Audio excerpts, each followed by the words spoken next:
ಜನವರಿ 26ರಂದು ಬೃಹತ್ ಮಟ್ಟದಲ್ಲಿ ಶೋಭಾಯಾತ್ರೆಯನ್ನು ಕೈಗೊಳ್ಳುವ ಮೂಲಕ ಹಿಂದೂ ಸಮಾಜೋತ್ಸವವನ್ನು ಅದ್ದೂರಿಯಾಗಿ ಗುಬ್ಬಿ ಹಾಗೂ ಚೇಳೂರು, ಹಾಗಲವಾಡಿ, ನಿಟ್ಟೂರು ಭಾಗಗಳಲ್ಲೂ ಶೋಭಾಯಾತ್ರೆ ನಡೆಸಲಾಗುತ್ತದೆ ಎಂದು ಬಿಜೆಪಿ ಮುಖಂಡ ಎಸ್ಡಿ ದಿಲೀಪ್ ಕುಮಾರ್ ಹೇಳಿದರು.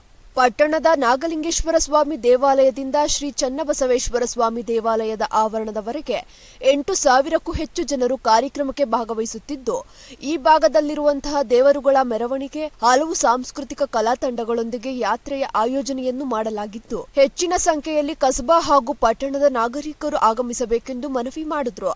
ಸಮಾಜೋತ್ಸವದ ಪೂರ್ವಭಾವಿ ಸಭೆ ಕರೆದಿದ್ದು ಗುಬ್ಬಿ ತಾಲೂಕಿನಲ್ಲಿ 26ರಂದು ನಡೆಯುವ ಇದೇ ತಿಂಗಳು 26ರಂದು ನಡೆಯುವ ಹಿಂದೂ ಸಮಾಜೋತ್ಸವ ನಗರದ ಎಲ್ಲ ಕೋಮಿನ ಮುಖಂಡರುಗಳನ್ನು ಕರೆದಿದ್ದು ಈ ಭಾರಿ ಅದ್ದೂರಿಯಾಗಿ ಮಾಡಬೇಕು. ಕಾರ್ಯಕ್ರಮ ನಾಗಲಿಂಗೇಶ್ವರ ದೇವಸ್ಥಾನದಿಂದ ಗುಬ್ಬಿಯಪ್ಪನ ದೇವಸ್ಥಾನದವರೆಗೂ ಮೆರವಣಿಗೆ ಇರುತ್ತೆ. ಮತ್ತು ಗುಬ್ಬಿಯಪ್ಪನ ಏನು ದಾಸೋಹ ತೋಪಿದೆ ಅಲ್ಲಿ ಕಾರ್ಯಕ್ರಮ ಹಮ್ಮಿಕೊಳ್ತೀವಿ.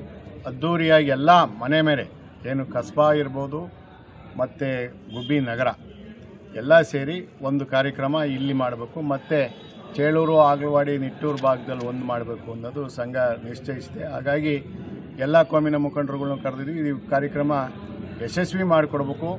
ಈ ಕಾರ್ಯಕ್ರಮ ಪಕ್ಷಾತೀತವಾಗಿ, ಜಾತ್ಯತೀತವಾಗಿ ಅಂತ ಮಾಡ್ತಿರೋಂಥ ಕಾರ್ಯಕ್ರಮ. ಹಾಗಾಗಿ ಎಲ್ಲ ಕೋಮಿನ ಮುಖಂಡರುಗಳು ಜಾತ್ಯತೀತವಾಗಿ, ಎಲ್ಲ ಪಕ್ಷಾತೀತವಾಗಿ ಭಾಗವಹಿಸಬೇಕು ಮತ್ತು ಕಾರ್ಯಕ್ರಮನ ಯಶಸ್ವಿ ಮಾಡಿಕೊಡ್ಬೇಕು. 26ರಂದು ಬೆಳಗ್ಗೆ 10 ಗಂಟೆಗೆ ನಾಗಲಿಂಗೇಶ್ವರ ದೇವಸ್ಥಾನದ ಹತ್ರ ಅಸೆಂಬಲ್ ಆಗಬೇಕು ಅಂತ ಕಳಕಳಿಯ ಪ್ರಾರ್ಥನೆ. ಶ್ರೀಧರ್, ಅಮೋಕ್ ಟಿವಿ, ಗುಬ್ಬಿ.